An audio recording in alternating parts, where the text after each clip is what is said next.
Aadhaar card வைத்திருக்கும் ஒவ்வொரு இந்தியரும் இந்த செய்தியை மிகவும் கவனமாக பார்க்க வேண்டும். இந்தியாவின் மிக முக்கியமான அடையாள ஆவணமாக இருக்கும் ஆதார் கார்டு இனி ஒரு புதிய பரிமாணத்தை பெறப்போகிறது. இதுவரை நாம் பார்த்து வந்த ஆதார் கார்டுகளில் பெயர், முகவரி, பிறந்த தேதி மற்றும் 12 இலக்க அடையாள எண் என அனைத்தும் அச்சிடப்பட்டிருக்கும்.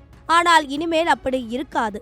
இனி ஆதார் கார்டை பார்த்தால் வெறும் புகைப்படம் மற்றும் ஒரு பாதுகாப்பான QR கோடு மட்டுமே இருக்கும்.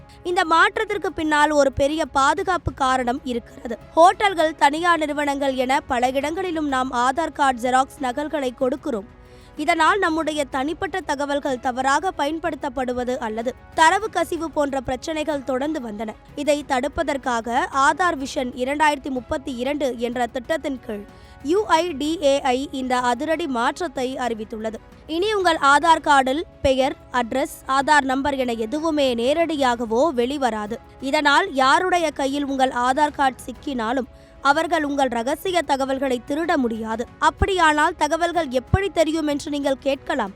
அந்த QR கோடுகள் அனைத்து விவரங்களும் மிக ரகசியமாக என்கிரிப்ட் செய்யப்பட்டிருக்கும். சாதாரண கேமராக்களோ அல்லது அங்கீகாரமில்லாத செயலிகளோ இதை ஸ்கேன் செய்தால் எந்த விவரமும் காட்டாது.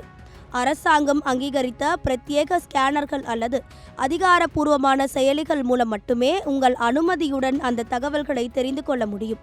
இது வெறும் அலங்கார மாற்றம் மட்டுமல்ல, அது இந்தியாவின் டிஜிட்டல் தனிநபர் தரவு பாதுகாப்பு சட்டத்திற்கு வலு சேர்க்கும் ஒரு தொழில்நுட்ப புரட்சி.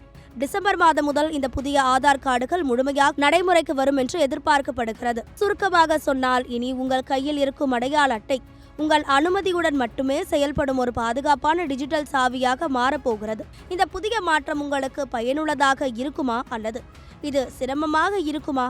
உங்கள் கருத்துக்களை மறக்காம கமெண்ட்ல சொல்லுங்க.